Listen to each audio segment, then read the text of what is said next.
এটা বাস্তব প্রমাণ। যেই দেশে মুসলমানদের তাকবীর নিয়ে হাসির হাজার ঠাট্টা বিদ্রুপ করা হয়, ওই জাতির ভাগ্য কোনদিন পরিবর্তন হতে পারে না। গতকাল বিজ্ঞাপন আমাদেরকে সোচ্চার হতে হবে এখন থেকে। যেই জাতি আসুক তাকবীরের বিরুদ্ধে কথা বলবে তো আমরা স্পষ্ট বলবো ও ইসলাম বিদ্বেষী। গতকাল বিজ্ঞাপন তাকবীর এটা কোরআনের একটা বাক্য, আল্লাহর বরত্ব প্রকাশ করার কথা আল্লাহ নিজে বলে দিয়েছেন। সেই তাকবীরের বিরুদ্ধে যারা কথা বলেছে এ থেকে স্পষ্ট হয় সে ইসলাম পছন্দ করে না, কোরআন পছন্দ করে না, রাসূলের আদর্শ পছন্দ করে না। কারণ হলো সে আল্লাহর বরত্ব এই ক্ষমতাটাই পছন্দ করে না। কথা বল না কেন? আল্লাহর ক্ষমতা পছন্দ করে না বলে আল্লাহর বরত্বের বিরুদ্ধে কথা বলে। বুঝুক আর না বুঝুক, নেতা তো কইছে, কথা বল না কেন? বুঝুক আর না বুঝুক, উপর থেকে অর্ডার আসছে, কোনটা ইসলামের বিরুদ্ধে গেল, কোনটা ইসলামের পক্ষে থাকলো, বুঝুক আর না বুঝুক, নেতা যা বলবে আমি তাই করবো। আজকে আমাদের জাতির অবস্থা সেরকম হয়ে গেছে। আল্লাহ সে কথাই বলছে রাসূল লিকাউমি ইউমিনুন, বলে ফিরাউন তো দেশের ভিতরে বেড়ে গিয়েছিল, এই কথা ঈমানদারদেরকে শোনান। কেন? তাহলে ঈমানদাররা বেঈমানকেও চেনে, ঈমানদারকেও। জাতির ভাগ্য কখন পরিবর্তন হবে? আল্লাহ তাআলা বলেছেন যে জলে স্থলে, বলে জলে স্থলে, সমুদ্রে এবং জমিনে যে গজব আসে, এই গজব আমাদের দুই হাতের ইনকামের জন্যই আসে। কথা বল না কেন ভাই? আমাদের পাপ, আমাদের অন্যায়, আমাদের জুলুম, আমাদের নির্যাতন, আমাদের মামলা, আমাদের হামলা, আমাদের আতঙ্ক, আমাদের ভয়। আরে কি বলবো রে ভাই, আমি তো এই 14 দিন থেকে 2টা মামলা আসামি। না কারো মারছি, না কারো মেয়েকে চলে গেছি, না কোনো অন্যায় করেছি, না কোনো ক্ষমতার বিরুদ্ধে কথা বলেছি। হ্যাঁ বলেছি তাদের বিরুদ্ধে, তারা অন্যায় করতে ভালোবাসে, জাতির সম্পদ নষ্ট করতে ভালোবাসে, জাতির সম্পদ নিয়ে দেশ বিদেশে চলে যায়, তাদের বিরুদ্ধে কথা বলা এটা ইমানি দায়িত্ব।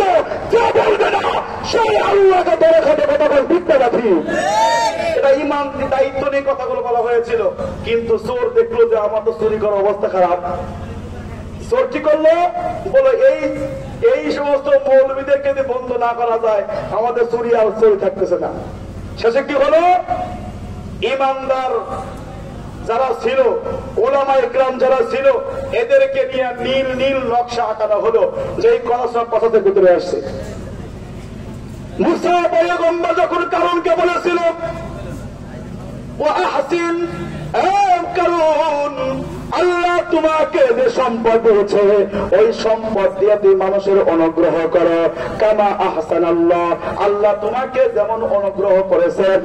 এইবার কারণ জবাব দেয় মুসা শোনো, আমার সম্পদ দেখি তোমার ভালো লাগতেছে না। এই যে আমার বড় বড় বিল্ডিং দেখো, প্রাসাদ দেখো, এগুলো দেখে তোমার লোভ লেগেছে। আমার সম্পদ তুমি হরণ করতে চাও, আমার সম্পদ তুমি দ্বীনের কথা বলে, ইসলামের কথা বলে, আল্লাহর কথা বলে আমার সম্পদ তুমি চুরি করতে চাও বুঝি। মুসাকে এইরকম খানিক দুলাই করলো। দুলাই করার পর মুসা কয় না না, আল্লাহ তাআলা আয়াতে কারিমা নাযিল করেছেন আহসিন কামা আহসানাল্লাহু ইলাইক, আল্লাহ তোমার উপরে যেমন অনুগ্রহ করেছেন তুমিও মানুষের উপর তেমন অনুগ্রহ করো। এই কথাটা শোনার পরে অবস্থাটা কেমন হলো? এইবার কারণ চিন্তা করলো তাহলে মুসাকে লাঞ্ছিত অপদস্থ করতে হয়। এইবার বিনয়ের সাথে মুসাকে ডেকে ডেকে বলে, মুসা রে আমি বুঝলাম তুই সত্যই বলেছ, তাহলে আমাকে কেন একা বলো? আমি এরকম একটা বিশাল আয়োজন করি, সেখানে শত শত মানুষ সমাবেত হবে, ওই বড় মজলিসে গিয়া তুমি এই যাকাতের কথা বলো, অনুগ্রহের কথাগুলো বলো। মুসা বলল এটাই তো ভালো হয়, কারণ প্রতি বাড়ি বাড়ি গিয়ে বলতে হবে, আর প্রতি বাড়ির মানুষ এক জায়গায় হলে তাহলে সবাই এক কথাই শুনে গেল। এই কথা শোনার পরে এইবার কারণ এইবার বড় বড় নেতাদের সাথে পরামর্শ করে বলল, আমরা মুসাকে যখন মঞ্চের উপরে তুলবো তখন মুসাকে আমরা লাঞ্ছিত অপদস্থ করে ফেলবো। এই দিকে মনোযোগ দিবেন। এটা কোনো বানানো কথা নয়, আমি গজল গাওয়ার বক্তাও নয়, এরকম ইতিহাস করার বক্তাও নয়। কোরআন এবং হাদিস থাকতে সেগুলো হলো পরে। আমার মুসলমান ভাইরা, আমার বন্ধুরা, এইবার কারণ এইবার সমস্ত বলল মঞ্চ তৈরি করো। মঞ্চ তৈরি করা হলো। যখন মুসা পয়গম্বর মঞ্চের উপরে তুলে উঠলেন। উঠার পরে এইবার পয়গম্বর মুসা যখন আল্লাহ তাআলার প্রশংসা আদায় করার পরে কথা শুরু করবেন, এমন সময় কারণ পিছন দিক থেকে ডেকে ডেকে বলতেছে, মুসা দাঁড়াও, মুসা থেমে যাও, মুসা থেমে যাও, কারণ তোমার অপকর্মের কথা কেউ তো আর জানে না। এইবার মুসা বলল, কি বলো, আমি কি অপকর্ম করেছি আমাকে শোনাও। এইবার জাতির সম্মুখে কারণ ডেকে ডেকে বলতেছে, অমুক পাড়ার অমুক নারীর সঙ্গে তুমি জিনা করেছো। চিল্লায়া নাউযুবিল্লাহ। একজন ইমানদার, একজন নবী, একজন রাসূলের বিরুদ্ধে জিনার মিথ্যা তহমত লাগাইল কারণ। এইবার মুসা কয়, তুমি যা বলতেছো তুমি কি বুঝে শুনে বলতেছো নাকি? এবার কারণ কয়, হ্যাঁ আমার কাছে প্রমাণ আছে। ওই প্রমাণ কই? বলে নিয়ে আসতেছি। এবার নারীকে ডাকা হলো, নারী মঞ্চে আসলো। আসার পর বলতেছে, বলো মুসা তোমার সঙ্গে জিনা করেছে। এইবার নারী চোখের পানি ছেড়ে যখন জনসম্মুখে বলবে, হ্যাঁ হ্যাঁ মুসা আমার সঙ্গে জিনা করেছে, কিন্তু আল্লাহ তাআলা নবীর চরিত্রে কোনো কলঙ্ক লাগতে দিবেন না। আল্লাহ উপরে থেকে এই নারীর জবানকে আল্লাহ পরিবর্তন করে দিয়েছেন। চিল্লায়া কোন সুবহানাল্লাহ। আমার মুসলমান ভাইরা, আমার বন্ধু, এইবার নারী মুসার জায়গায় মুসা নামের পরিবর্তে এইবার ওই নারীর জবান দিয়ে বের হয়ে গেছে, কারণ আমার সঙ্গে জিনা করেছে। চিল্লায়া কোন আল্লাহু আকবার। এ ভাই, এই বাংলাদেশে তো আল্লামা মামুনুল হকের মতো মানুষকে কলার ধরে চাটিয়েছিল যারা, আল্লাহ তাই দৃশ্যটা আমি আরশে আজিম থেকে দেখেছি। এ দাঁড়া দাঁড়া, অতি শীঘ্রই আমি তোদের শায়েস্তা করব। কথা কম ঠিক কিনা? এইরকম ভাবে যাদের নামে আমি যখন এই আহমদপুর ওই দিনকার মাহফিল ছিল, এই কথা যখন আমি উপস্থাপন করেছি, একজন আলেমের কলা ধরে যখন এরকম চলাইতেছিল, টানতেছিল, হারে এরকম আলেম মিথ্যা তহমতের আসামি হয়ে গেছে।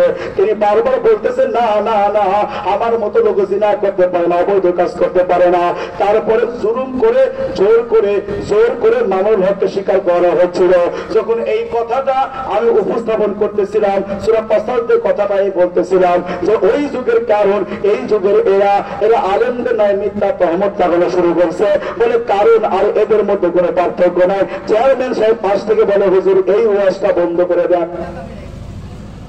শুধু এই ওয়াজটাই নয়, এই তো আপনাদের 9 তারিখ আলোক দিয়ার বড় বারাত, যখন এই মদ সংক্রান্ত কথা বলতেছিলাম, ইসলামী রাষ্ট্র কায়েম হলে মদের লাইসেন্স হবে না, ইসলামী রাষ্ট্র কায়েম হলে কেউ মদ পান করতে পারবে না, মদ বিক্রি করার অনুমতি পাবে না। যখন এই সংক্রান্ত বিষয় নিয়ে কথা বলতেছিলাম, এইরকম এক লোক সামনে এসে বলল, আপনি বয়ান থামিয়ে দেন, আপনার বয়ান করতে হবে না, আপনি চলে যান। আমি তর্ক বিতর্ক শুরু করলাম। আমি বললাম, আপনি কি আমাকে ক্ষমতা দেখান? হ্যাঁ আমি ক্ষমতা দেখাই। বললাম, আমারও ক্ষমতা আছে, আমি কি আপনার ক্ষমতা দেখাবো? এক পর্যায়ে তর্ক বিতর্ক শুরু হয়ে গেল। শেষ পর্যন্ত ওই এলাকার মানুষ বলল, হুজুর লোকটা বড় ভালো না, তার এমন কিছু গুন্ডা বাহিনী আছে যে মানুষকে মারপিট করে বিচার হয় না। মাহফিল কমিটি শেষ পর্যন্ত আমাকে ওইখান থেকে কয়েকটা হুন্ডাই করে প্রায় 10টা এলাকা পাড়ি দিয়া অন্য একটা মাদ্রাসা আমাকে রেখে আসলো। তারপর দিয়ে আমার প্রোগ্রাম ছিল পাসামারা, ওইখান থেকে পাসামারায় আসছি। তারপর ঢাকা প্রোগ্রাম করে যখন আমি বাড়িতে ফিরতেছিলাম, আহারে বেড়া পার হয়ে দেখি 4জন লাশ এরকম জমিনের উপরে পড়ে আছে, এরকম বেহুশ হয়ে আহা মারা গেছে। এরকম সন্তানদেরকে বলে আসছে, বাবা থাকো, কাজ কাম করার পর আমি খাবার নিয়ে তোমাদের কাছে আসবো, কিন্তু বাবা তো এন্তেকাল করে মরে আছে। তখন মনে বলো, হয় এইরকম তো আমিও মারা যাবো। যে বেঈমান আমাকে বাধা দিল সেও তো মারা যাবে, ও বেঈমান হয়ে মারা গেল আর আমি ঈমান নিয়ে মারা গেল। এজন্যই আল্লাহ বলেছেন, লিকাউমি